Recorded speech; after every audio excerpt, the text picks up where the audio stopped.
Peeps! I'm Jessie Sheehan, and I'm a cookbook writer and a food writer and a recipe developer and a lover of Colavita olive oil. Today we're going to be using premium selection, but I love them all. This is my cookbook. It's called The Vintage Baker. It has several recipes that call for oil in it. But I have to say, I'm kind of being converted to using something a little fruitier and bolder in a lot of my baking. And this is particularly fruity and bold. Today what we're going to make is olive oil no-churn ice cream. No-churn ice cream is kind of a little bit popular right now. I don't know if you've heard about it, but it is ice cream that you make in a loaf pan. The bowl for this particular recipe is going to be the bowl of my food processor. This is an unusual way, dare I say brilliant way, but I find that the way that the food processor whips up the ingredients gives a texture to the no-churn ice cream that really, really tastes like real ice cream. No joke, peeps. Okay, so the first thing we are going to do is take our heavy cream. We have 2 cups of heavy cream. We're going to pour it into our food processor. Then we are going to add 1 tablespoon of vanilla, boop, and some salt. I like to put salt in all of my baked goods and sweets. It just helps bring out all of the other flavors. Okay, the first step what we're going to do, peeps, is we are going to turn this into whipped cream. So I'm going to turn on the mixer. This is a little loud, or the processor. It's going to take about 30 to 45 seconds. And now you can see stiff peaks. See how it's kind of standing up over the end of the spatula?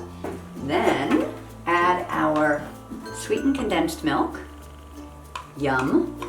Sweetened condensed milk might not be for everybody, but let me just tell you, peeps, it's certainly for me. That is no-churn ice cream, in case you were wondering. It almost always, maybe always, calls for sweetened condensed milk. It doesn't always call for evaporated milk, which is what I just added, but I find that evaporated milk really helps texturally and flavor-wise. Now I'm going to add 1/2 cup of olive oil.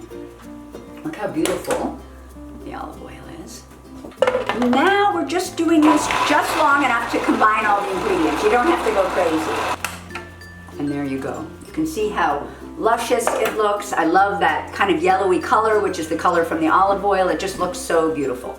So now we're going to transfer this to our pan. You don't even have to prepare the pan in any special way. It's just a regular old loaf pan, no plastic wrap, no nothing. Holding the center because I don't want it to pop out and make a huge mess. And maybe you can see just how, you know, it's thickened. It's not thick, but it's nicely thickened. And now all we do is wrap it in plastic wrap and stick it into the freezer. I like to go for at least 5 hours, but in 5 hours this will be scoopable and so delicious. So now we have our ice cream. You can see it's all glossy and delish. I mean, this is no-churn ice cream. It looks exactly like regular ice cream. You know, what I like to do when I serve olive oil ice cream is to put a little dribble of olive oil on top, just to kind of amp up that flavor. People don't understand how delicious olive oil is, not only in savory applications, but also in sweet.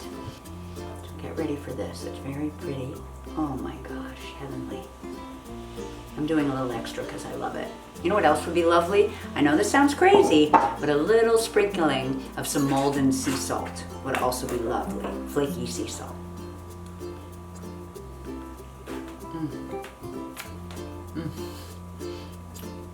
That bold and fruity flavor that I was telling you about, this is the most amazing application for tasting that, okay? The flavor just pops with this ice cream. So yummy.